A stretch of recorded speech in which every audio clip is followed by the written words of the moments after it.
Japan రాజకీయాల్లో చారిత్రాత్మక ఘట్టం అక్టోబర్ 4వ తేదీన ఆవిష్కృతం కానుంది. అధికార లిబరల్ డెమోక్రటిక్ పార్టీ తమ కొత్త అధ్యక్షుడిని అంటే దేశానికి కాబోయే ప్రధానమంత్రిని ఎన్నుకోవడానికి ఓటింగ్ నిర్వహిస్తోంది.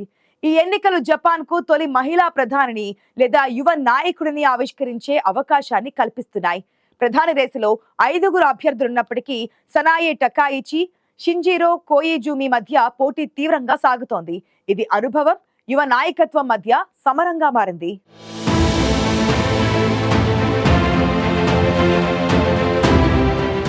జపాన్లో 2024 అక్టోబర్లో జరిగిన లోక్సభ ఎన్నికల్లో ఎల్డీపీ కోమిటివ్ కూటమి మెజారిటీని కోల్పోయింది.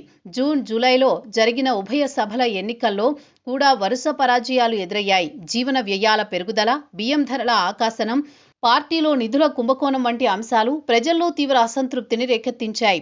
ఈ నేపథ్యంలో ప్రధాని షిగేరు ఇషిబా సెప్టెంబర్ 7న రాజీనామా ప్రకటించారు. పార్టీ పట్ల ప్రజల విశ్వాసాన్ని పునరుద్ధరించాలని ఆయన పేర్కొన్నారు. ఇషిబా 2024లో టకాయిచిని ఓడించి పార్టీ అధ్యక్షుడయ్యారు. కానీ ఒక సంవత్సరంలోనే పదవి నుంచి దిగిపోవలసి వచ్చింది.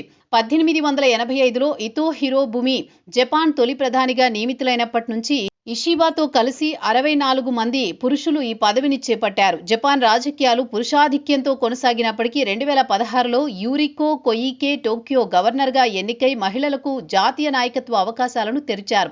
ఇప్పుడు సనాయే టకాయిచి ప్రధాని రేసులో నిలిచి జపాన్కు తొలి మహిళా ప్రధానిగా చరిత్ర సృష్టించే అవకాశాన్ని సంతరించుకున్నారు.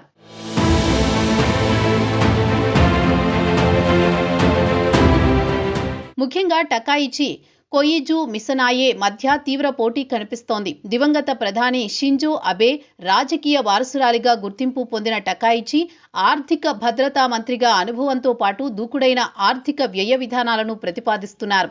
2021లో ఎల్డీపీ అధ్యక్ష ఎన్నికల్లో ఫుమియో కిషిదాతో ఓడిపోయినప్పటికీ ఈసారి ఆమె బలమైన పునరాగమనం చేస్తున్నారు.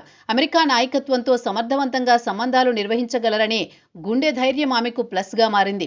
నిక్కెయ్ సర్వే ప్రకారం ఆమెకు 40 మంది డైట్ సభ్యుల మద్దతు, 18 నుంచి 39 ఏళ్ల ఓటర్లలో 52% మద్దతు ఉంది. మాజీ ప్రధాని జూనిచిరో కొయిజుమి కుమారుడైన షింజిరో యువ నాయకుడు. సంస్కరణలతో కూడిన రాజకీయ శైలితో ఆకర్షిస్తున్నారు.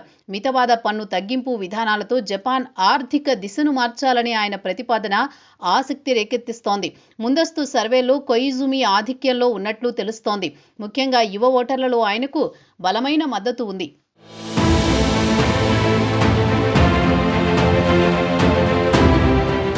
ఎల్డీపీ అధ్యక్ష ఎన్నికల్లో 295 మంది డైట్ సభ్యులు, 295 మంది ప్రాంతీయ పార్టీ సభ్యుల ఓట్లు కీలకం. తొలి రౌండ్లో ఎవరికి స్పష్టమైన మెజారిటీ రాకపోతే టాప్ 2 అభ్యర్థుల మధ్య రెండో రౌండ్ జరుగుతుంది. ఇతర అభ్యర్థులైన యోషిమాసా హయాషి, తోషి మిత్సు మోటెగి, తకాయుకి కొబయాషి కూడా పోటీలో ఉన్నప్పటికీ టకాయిచి, కొయిజుమిల మధ్య ప్రధాన పోటీ నడుస్తోంది.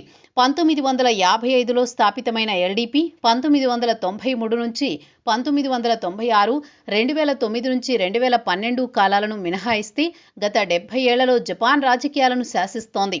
అయితే షింజో అబే 2020లో అనారోగ్య కారణాలతో రాజీనామా చేసిన తర్వాత ఎల్డీపీ పట్టు సడలింది. ఇప్పుడు కొత్త నాయకత్వం ద్వారా పార్టీ తన పూర్వ వైభవాన్ని పునరుద్ధరించుకోవాలని లక్ష్యంగా పెట్టుకుంది. అయితే ఈ ఎన్నికలు కేవలం పార్టీ అధ్యక్షుడిని ఎన్నుకోవడమే కాదు, జపాన్ రాజకీయ దిశను నిర్ణయిస్తాయి. టకాయిచి గెలిస్తే జపాన్కు తొలి మహిళా ప్రధాని దక్కుతుంది. ఇది లింగ సమానత్వంలో మైలురాయి. కొయిజుమి గెలిస్తే యువ నాయకత్వం ద్వారా సంస్కరణల ఊపు వస్తుంది. శనివారం జరిగే ఈ ఎన్నికల ఫలితం జపాన్ రాజకీయ చరిత్రలో కొత్త అధ్యాయాన్ని రాసే అవకాశం ఉంది.